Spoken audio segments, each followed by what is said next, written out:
Hello everyone, how are you doing? This is MD Tech here for another quick tutorial.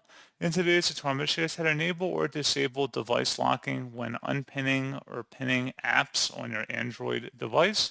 So this should hopefully be a pretty straightforward process on that, guys. And without further ado, let's go ahead and jump right into it.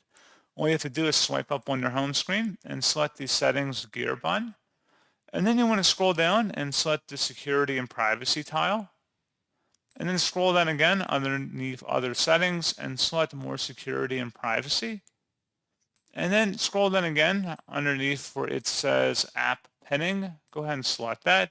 Where it says lock device when unpinning, you just would toggle this on if you want to enable lock device when unpinning, or you could click inside the oval one time until it's grayed out and you would disable the lock device when unpinning. So if you had this option enabled, you have pattern, pin, or password requirements possibly in order to create a screen lock.